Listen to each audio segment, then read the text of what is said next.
Di bagian laut yang paling dalam berdiri Istana Raja Laut. Dan dia memiliki 6 anak perempuan. Mereka bermain di taman sepanjang hari. Berbeda dengan putri lainnya, yang bungsu pendiam dan merenung.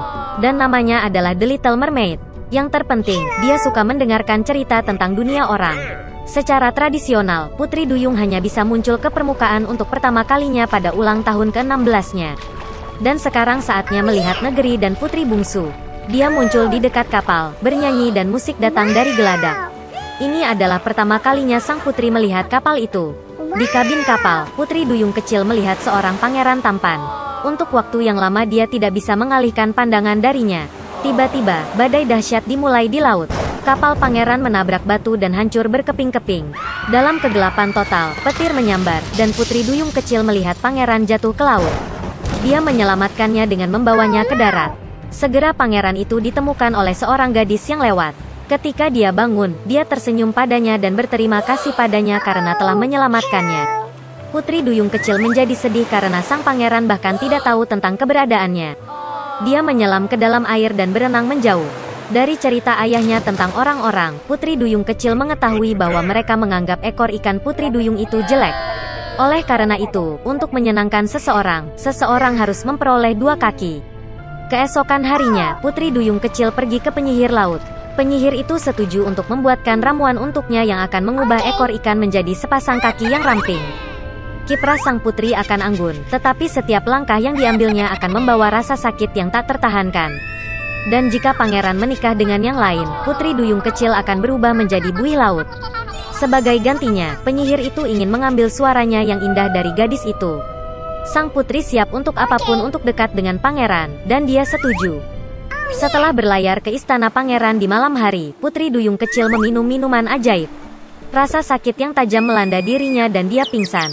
Bangun di sore hari, gadis itu melihat pangeran di depannya, dan menurunkan matanya, menemukan 2 kaki sebagai pengganti ekor ikan. Pangeran mencoba mencari tahu siapa dia dan bagaimana dia bisa sampai di sini, tetapi Putri Duyung kecil tidak dapat berbicara. Meskipun gaya berjalannya yang lapang dan tariannya yang indah, dia merasakan sakit yang luar biasa di kakinya. Sang pangeran semakin terikat pada Putri Duyung kecil, tetapi tetap memperlakukannya seperti anak kecil yang lucu. Tidak pernah terlintas dalam benaknya untuk menjadikan dia istrinya. Suatu ketika pangeran mengakui bahwa hatinya ditempati oleh orang yang telah menyelamatkannya sejak lama di pantai, dan mereka akan menikah. Putri Duyung kecil itu sangat kesal, tetapi tidak bisa mengatakan yang sebenarnya. Ketika tiba waktunya untuk pernikahan, pangeran mengundang Putri Duyung kecil untuk pergi bersama pengantin baru dalam perjalanan bulan madu. Tenda bulan madu mewah tersebar di dek kapal. Putri Duyung kecil memiliki 1 malam terakhir untuk bersama orang yang dia tinggalkan rumahnya, memberikan suaranya yang indah dan menanggung siksaan tanpa akhir setiap hari. Tapi dia bahkan tidak menyadarinya. Ketika keheningan terjadi di kapal, Putri Duyung kecil duduk di geladak dan menunggu sinar matahari pertama. Tiba-tiba, di dekat kapal, dia melihat saudara perempuannya. Mereka dengan air mata meminta penyihir untuk membantu menyelamatkan sang putri dari kematian. Penyihir itu memberi mereka pisau tajam, yang akan digunakan Putri Duyung kecil untuk menembus hati pangeran. Setetes darahnya akan mengubah kakinya menjadi ekor, dan dia bisa kembali ke laut. Putri Duyung kecil melihat ke dalam tenda, dan melihat ada sepasang kekasih yang sedang tidur. Dia tidak menemukan kekuatan untuk mengambil nyawa pangeran, dan melemparkan belati ke laut. Dengan kesedihan, Putri Duyung kecil menceburkan diri ke dalam air. Tapi kebaikan sang putri meluluhkan hati penyihir jahat itu. Penyihir itu membatalkan mantranya, dan Putri Duyung kecil lagi-lagi memiliki ekor ikan, bukan kaki manusia. Suatu ketika hiduplah seorang janda miskin, dan dia memiliki seorang putra, Jack, dan seekor sapi, Belianka. Sapi memberi susu setiap pagi, dan ibu serta putranya menjualnya di pasar, dan begitulah cara mereka hidup. Tapi pernah Belianka tidak memberi susu, dan mereka tidak punya makanan. Ibu memutuskan untuk menjual sapi itu dan membuka toko dengan hasil penjualannya. Jack mengambil kendali di tangannya dan membawa sapi itu ke pasar. Tidak lama setelah dia tiba, dia bertemu dengan seorang lelaki tua yang luar biasa. Dia bilang dia ingin menukar sapi Jack dengan kacang. Dan dengan kata-kata ini dia mengeluarkan segenggam kacang aneh dari sakunya. Orang tua itu berkata kacang ini ajaib. Mereka perlu ditanam pada malam hari, dan pada pagi hari mereka akan tumbuh sampai ke langit. Jack menjadi sangat tertarik dan setuju. Anak laki-laki itu pulang lebih awal. Ibu sangat marah karena dia memberi sapi perah di seluruh daerah itu untuk segenggam kacang yang tidak enak. Tapi Jack ingat kata-kata lelaki tua itu, dan memutuskan bahwa tidak ada yang bisa dilakukan, dan menanam kacang di halaman. Dia naik ke lotengnya, sedih, dan tertidur. Di pagi hari, Jack bangun dan melihat sesuatu seperti pohon besar di halaman. Dan ternyata, buncisnya bertunas dan batangnya yang besar terus tumbuh ke atas hingga tumbuh sampai ke langit. Jack melompat ke batang dan memanjat seperti tangga. Dia memanjat dan memanjat dan memanjat dan memanjat, sampai akhirnya dia mencapai langit. Di sana dia melihat jalan yang panjang dan lebar yang membawanya ke sebuah kastil besar. Jack pergi ke gerbangnya dan mengetuk. Gerbang terbuka, dan seorang wanita jangkung berdiri di ambang pintu. Dengan gagap ketakutan, anak laki-laki itu meminta sesuatu untuk sarapan. Raksasa wanita itu membiarkannya masuk, tetapi memperingatkannya untuk tidak menarik perhatian suaminya, karena dia kanibal. Dia membawa Jack ke dapur. Tetapi sebelum dia sempat makan setengah dari sarapannya, tiba-tiba seluruh rumah terguncang karena langkah seseorang. Anak laki-laki itu tidak terkejut, dan langsung melompat ke dalam tungku. Dan pada saat itu juga kanibal memasuki ruangan. Yah, dia sebesar gunung. Kanibal mengeluarkan 2 kantong emas dari peti besar dan duduk untuk menghitung koin. Dia menghitung dan menghitung, akhirnya mulai mengangguk dan mulai mendengkur. Kemudian Jack perlahan keluar dari oven, merangkak melewati kanibal, mengambil 1 kantong emas dan bergegas ke batang kacang. Dia melempar karung itu ke bawah, dan dia mulai menuruni batangnya semakin rendah, sampai akhirnya dia menemukan dirinya di rumahnya.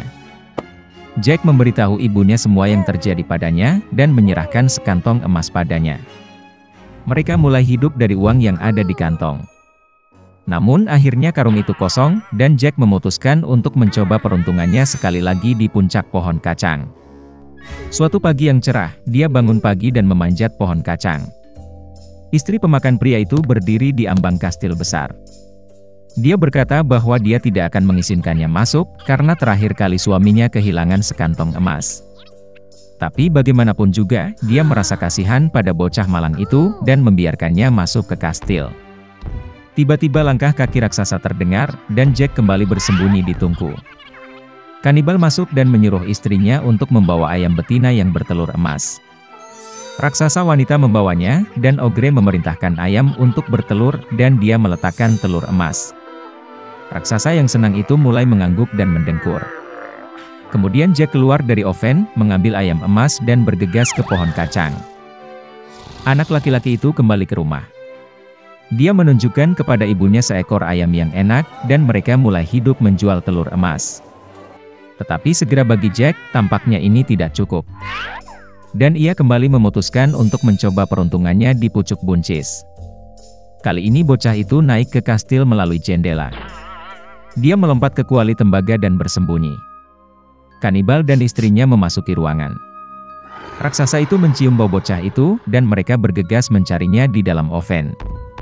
Tapi dia tidak ada di sana. Mereka mencari setiap sudut dan celah, tetapi mereka tidak berpikir untuk melihat ke dalam kuali tembaga. Putus asa untuk mencari, Ogre memerintahkan istrinya untuk membawa harpa emas dan meletakkannya di atas meja. Kanibal mendengkur karena suaranya yang indah. Kemudian Jack diam-diam keluar dari kuali, meraih harpa emas dan bergegas ke pintu. Tapi harpa bermain dengan keras dan membangunkan kanibal. Jack berlari cepat, melompat ke pohon kacang, dan raksasa itu mengejar.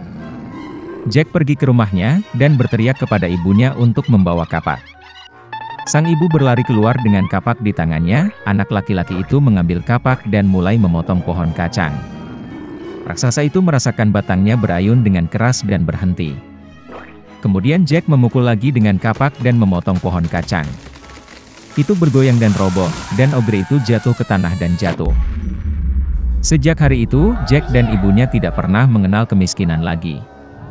Tetapi anak laki-laki itu sangat menyesal karena keserakahan mereka hampir membayar dengan nyawa mereka. Dia berjanji bahwa dia tidak akan pernah mencuri lagi dan akan bekerja keras untuk kebaikan keluarga.